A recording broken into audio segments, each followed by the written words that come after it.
હું doctor Sumit Unadkat અત્રેની medical કોલેજના PSM વિભાગમાં સહપ્રાધ્યાપક તરીકે ફરજ બજાવું છું.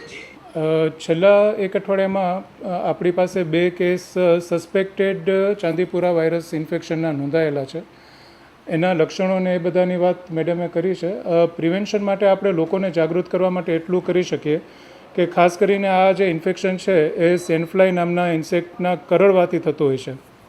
એ ફ્લાય છે પણ આપણી ઘરમાં જે માખી આપણને દેખાય એના કરતાં ઘણી જ નાની સાઇઝની હોય અને એ આપણને કરડે અને કરડવા પછી એનો ઇન્ફેક્શનનો ફેલાવો થતો હોય છે.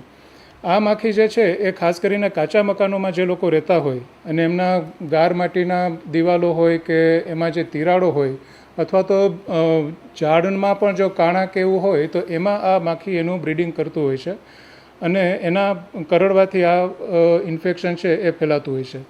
એટલે પ્રિવેન્શનના ભાગરૂપે આપણે સૌથી પહેલાં તો એટલું કરવું પડે કે લોકોને જાગૃત કરીએ કે આવી કોઈ દિવાલો હોય ત્યાં ઉપદ્રવ થતો હોય ત્યાં આપણે છંટકાવ કરી શકાય.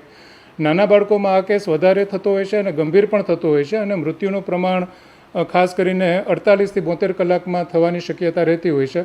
તો જેટલું વહેલું નિદાન થાય, જેટલા આપણી મોટી હોસ્પિટલે આવી જાય એટલે એમના બચવાની શક્યતાઓ વધારે રહેતી હોય છે. એટલે ખાસ કરીને જ્યારે પણ તાવ કે સાથે સાથે ઉલટી કે ખેંચ કે આવા કોઈ લક્ષણો જણાય તો તાત્કાલિક મોટી હોસ્પિટલ આવી જવું જોઈએ.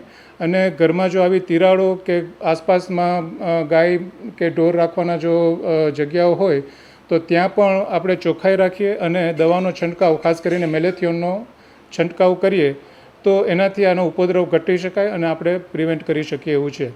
મોટાભાગે આ રોગો અને આ રોગ અને ઇન્ફેક્શન છે એ ખાસ કરીને મધ્ય ગુજરાતમાં બરોડા, પંચમહાલ કે આ જગ્યાએ વધારે જોવા મળે છે.